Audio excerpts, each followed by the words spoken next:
नमस्कार मित्रों, मैं हूं डॉक्टर सुखीराम रावत और आप देख रहे हैं मेरी पुस्तक पलवल के प्राचीन शहरों और गांवों का इतिहास का वीडियो भाग 3। इस वीडियो में हम आज होडल के विषय में चर्चा करेंगे। होडल कहाँ हैं और होडल को शुरू में किसने बसाया और कैसे बसाया, किन परिस्थितियों में बसाया और वो लोग फिर बाद में कहाँ चले गए, इस विषय पर हम आज बात करेंगे। तो शुरू में हम इसकी लोकेशन यानी ये कहाँ है होडल, इस विषय में हम बात करते हैं। दोस्तों, होडल दिल्ली आगरा राष्ट्रीय राजमार्ग यानी NH-19 पर दिल्ली से दक्षिण दिशा की ओर 90 किलोमीटर तथा इसी दिशा में पलवल से 30 किलोमीटर की दूरी पर स्थित है। इस राष्ट्रीय राजमार्ग पर होडल हरियाणा का अंतिम शहर है तथा यह ब्रिज क्षेत्र और सौरौतपाल में लगता है। इस समय होडल हरियाणा के पलवल ज़िले की एक तहसील है जिसकी सीमाएं उत्तर प्रदेश के मथुरा ज़िले तथा हरियाणा के नूंह ज़िले की सीमाओं से लगती हैं। पलवल ज़िले की पलवल एवं हथीन तहसीलों की सीमाएं भी होडल तहसील की सीमाओं से लगती हैं। होडल में उपमंडल कार्यालय, न्यायिक परिसर, उप पुलिस अधीक्षक कार्यालय, तहसील कार्यालय, थाना, विद्युत घर आदि स्थापित हैं तथा यह हरियाणा राज्य का एक विधानसभा क्षेत्र भी है। होडल शहर की स्थानीय निकाय नगर परिषद है।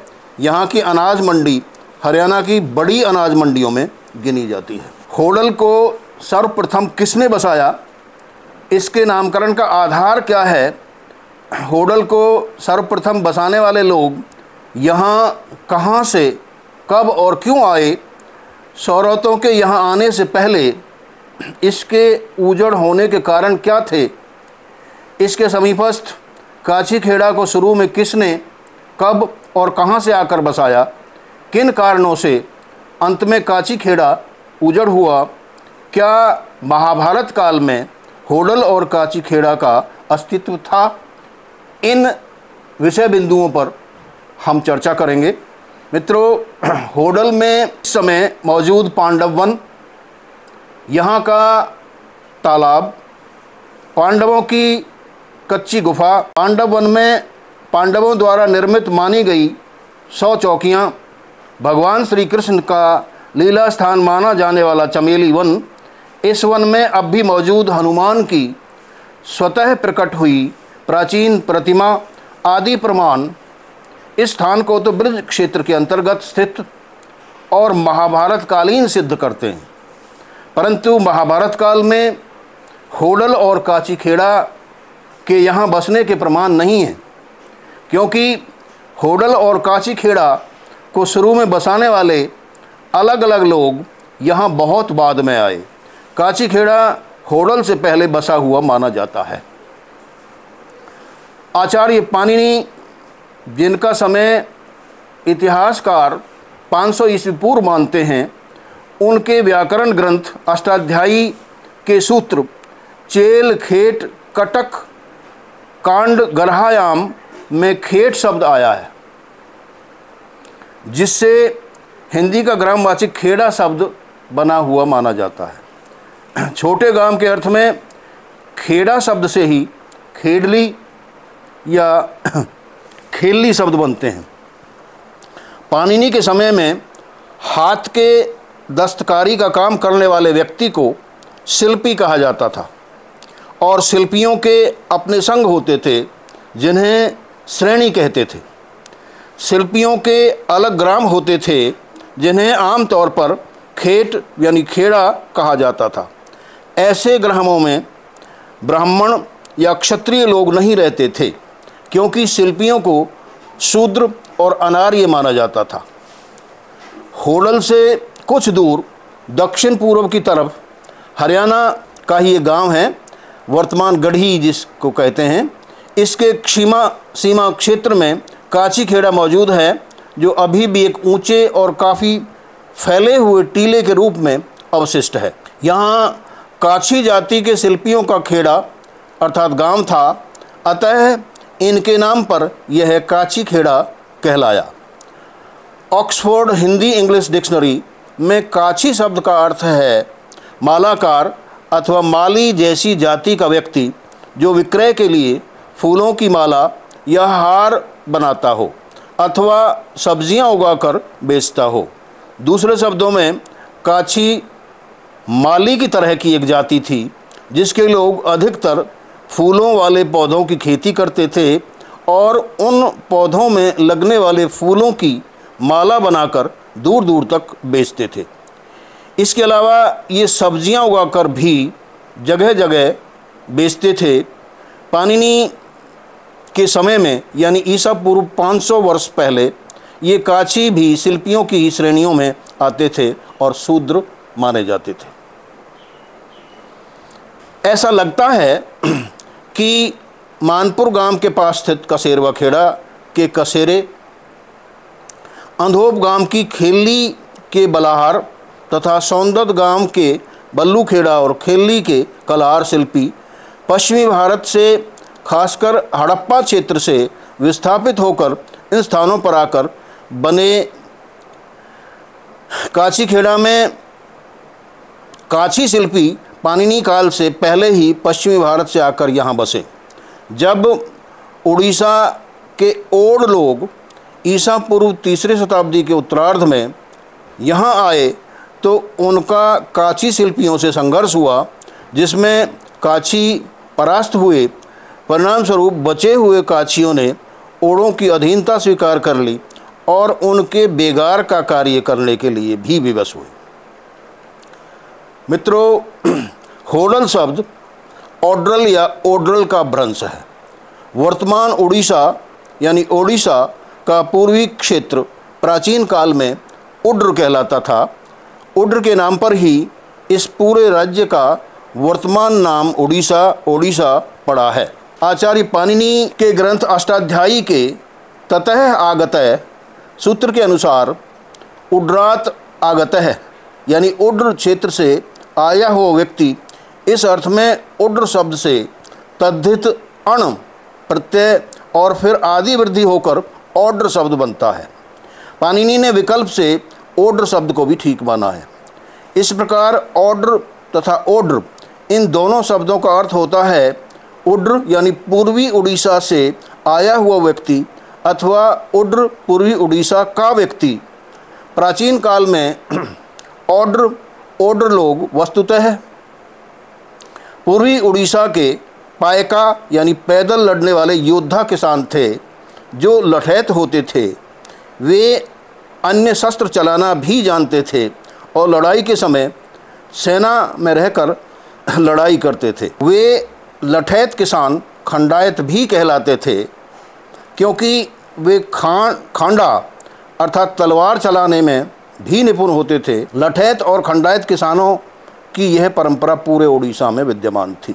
ओड्राः सन्ति यस्मिन् देशे, जिस देश अर्थात स्थान में ओड्र लोग रहते हों, इस अर्थ में अकारांत ओड्र या ओड्र शब्द से पाणिनि के सिद्धमादिभ्यश्च सूत्र से समुच्चय बोधक मतुप अर्थ वाला तद्धित लक्ष्य लय प्रत्यय होकर ओड्रल या ओड्रल शब्द बनता है। सामान्य शब्दों में ओड्रल या ओड्रल शब्द का अर्थ है ओड्रों या ओड्रों अर्थात ओड़ों वाला स्थान। ओड्रल या ओड्रल शब्द अपभ्रंश होकर ओड्रल और फिर होडल शब्द बना है। मगध नरेश मौर्य वंशी सम्राट अशोक ने 261 ईस्वी पूर्व कलिंग उड़ीसा पर भयंकर आक्रमण किया था। इतिहासकार शिव कुमार गुप्त के अनुसार कलिंग प्रदेश वर्तमान उड़ीसा की वैतरणी नदी से लेकर विजयपट्टनम जिले में स्थित वराह नदी तक फैला हुआ था। इसकी राजधानी दंतपुर थी जो गंजाम जिले में स्थित थी। सम्राट अशोक के 13वें शिलालेख से ज्ञात होता है कि कलिंग के युद्ध में सम्राट अशोक की जीत हुई, परंतु इसमें 1 लाख लोग मारे गए, 1.5 लाख लोग कैदी बनाए गए तथा विभिन्न प्रकार की बीमारियों के फैलने से कई गुना लोग काल कबलित हो गए। ऐसी परिस्थितियों में उसी दौरान कुछ ओड्र या ओड्र पूर्वी उड़ीसावासी लोग वहाँ से विस्थापित होकर आजीविका की तलाश में बहुत दूर यहाँ आए और होडल नामक गांव बसाया, जिसका शुरू में नाम था ओड्रल या ओड्रल, जो बिगड़कर बाद में होडल बना है। यहाँ आने के बाद ओड लोगों ने समीपस्थ काची खेड़ा के काची लोगों से आसपास के जंगलों को साफ करवाया और यहाँ की भूमि को कृषि योग्य बनाया तथा ऊंचा टीला बनाकर अर्थात ऊंचा भरत करवाकर अपने नाम के आधार पर ओड्रल या ओड्रल गांव बसाया, जो कालांतर में बिगड़कर होडल हो गया। ओड लोग मूलतः किसान थे, अतः अपनी मेहनत के बल पर शीघ्र ही ये लोग समृद्ध हो गए। भिन्न भिन्न कालों में यहाँ मथुरा विजय अभियान के दौरान सुंग लोग आए, शक लोग आए, कुषाण लोग आए, नाग लोग आए।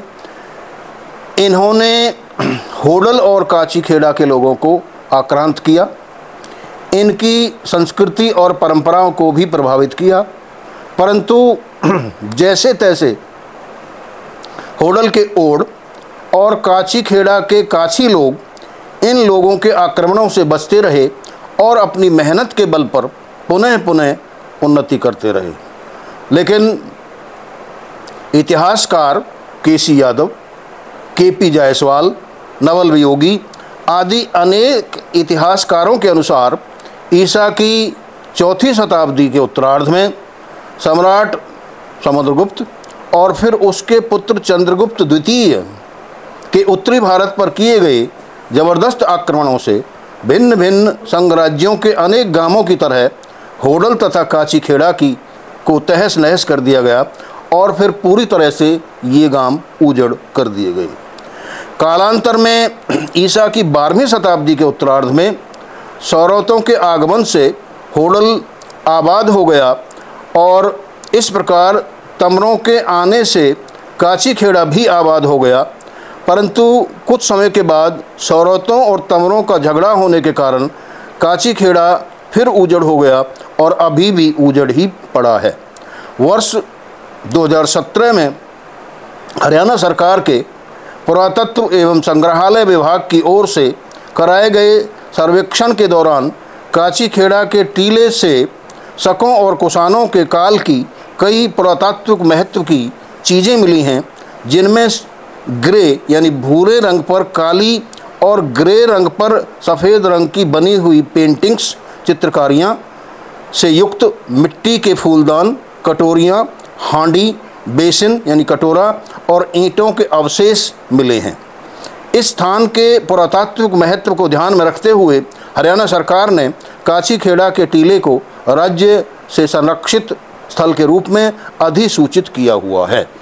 दोस्तों, ये सारी डिटेल यदि आप इसको लाइक करते हैं, पसंद करते हैं और चाहते हैं कि हम इसकी डिटेल भी चाहिए, तो हमारी पुस्तक है पलवल ज़िले के प्राचीन शहरों और गांवों का इतिहास। इसको हमारे दिए गए सूत्र पर, संपर्क सूत्र पर आप मंगवा सकते हैं, घर बैठे ही आप मंगवा सकते हैं। और हमारे 3 भागों में, इससे पहले जो 2 भाग हैं उनसे लिंक यदि करना चाहते हैं तो आप इन तीनों भागों को शुरू से पढ़िए, शुरू से देखिए और तब आपको अच्छी तरह से ये समझ में भी आ सकता है। मित्रों, जो हमारे नए सब्सक्राइबर हैं, हो सकता है उनको कम समझ में आए, इसीलिए हमारे इससे पूर्व के जो वीडियोज़ हैं, यानी भाग 1, भाग 2 और ये भाग 3, इनको शुरू से आप देखिए, समझ में आ जाएगा। मित्रों, जो पलवल क्षेत्र के हैं वो पलवल में रहते हों, चाहे बाहर रहते हों, चाहे विदेशों में रहते हों, कहीं भी रहते हों, उनसे हमारा ये आग्रह है कि इस पर अवश्य ही कमेंट करें, इसे ज़्यादा से ज़्यादा शेयर करें और इसे लाइक करें। सब्सक्राइब यदि नहीं किया है तो हमारे इस चैनल को सब्सक्राइब भी करें। आपका बहुत बहुत धन्यवाद।